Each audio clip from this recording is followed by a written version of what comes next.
Good morning everyone. Good morning. અમે લોકો ધોરણ 6 માં પરિમિતિ અને ક્ષેત્રફળ ભણી ગયા. અને એના અંદર ઘણા બધા એક્ઝામ્પલ કરેલા ને. આજે આપણે પરિમિતિ અને ક્ષેત્રફળ અંદર એક પ્રેક્ટિકલ એક્ઝામ્પલ કરશું. પણ એ પહેલા તમને ખબર હોવી જોઈએ ને પરિમિતિ કોને કહેવાય અને ક્ષેત્રફળ કોને કહેવાય. તો આમાંથી મને કોણ કહેશે પરિમિતિ કોને કહેવાય? પરિમિતિ raise your hand. Okay, you. બંધ આકૃતિની બધી બાજુની લંબાઈનો સરવાળો એટલે પરિમિતિ. Okay, very good.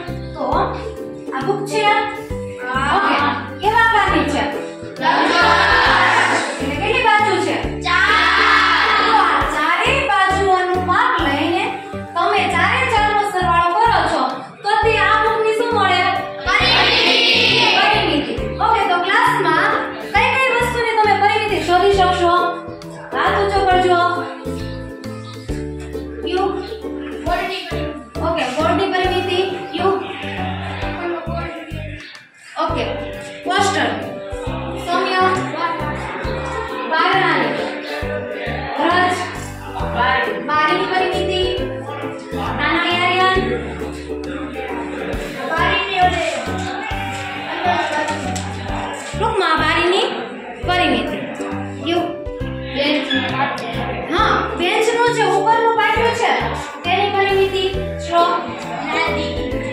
લાદીની પરિમિતિ. Okay, very good. ત્યાર પછી વાત કરીએ ક્ષેત્રફળની. તો ક્ષેત્રફળ કોને કહેવાય? ક્ષેત્રફળ કોને કહેવાય?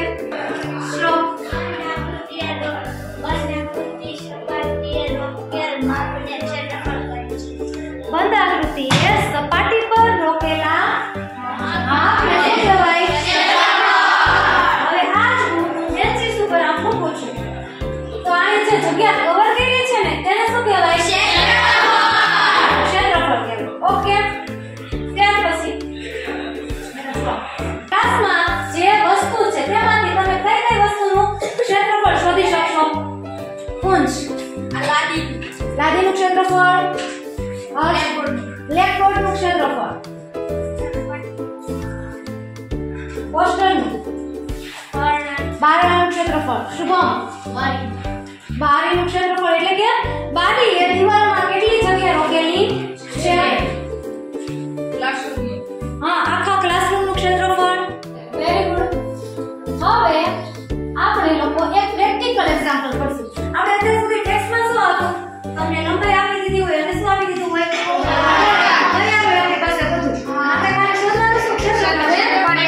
હવે આપણે આજે કરવાના છીએ તો કે આપણું જે શાળાનું મેદાન છે ને, જો તમને શાળાના મેદાન ફરતે 5 ચક્કર લગાવવાના છે તો તમે કેટલું ચાલ્યા કહેવાય?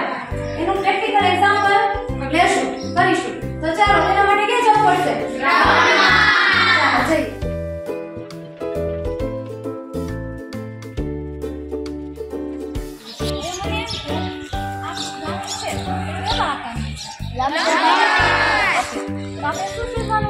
પરિમિતિ. કેટલું અંતર કાપો છો એટલે પરિમિતિ કે ક્ષેત્રફળ? પરિમિતિ. ઓકે, તો પરિમિતિ માટે કઈ કઈ માપની જરૂર પડે?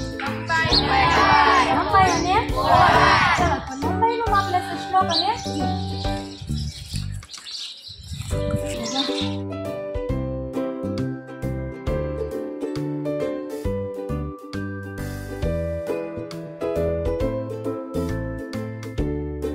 સત્યાવીસ મીટર અને 50 સેમી. ઓકે,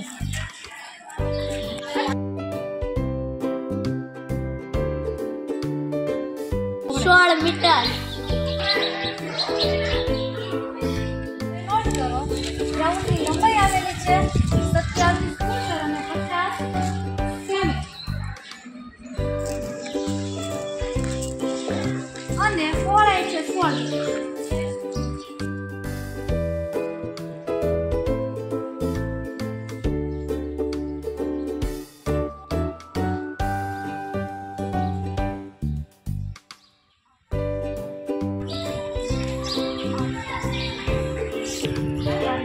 આવી ગયો?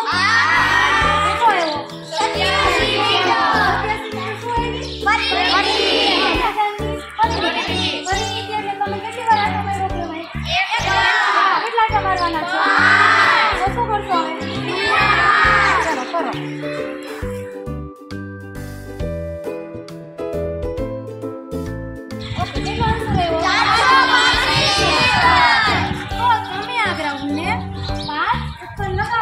કેટલું ચાલ્યા છે ભાઈ? 435 મીટર.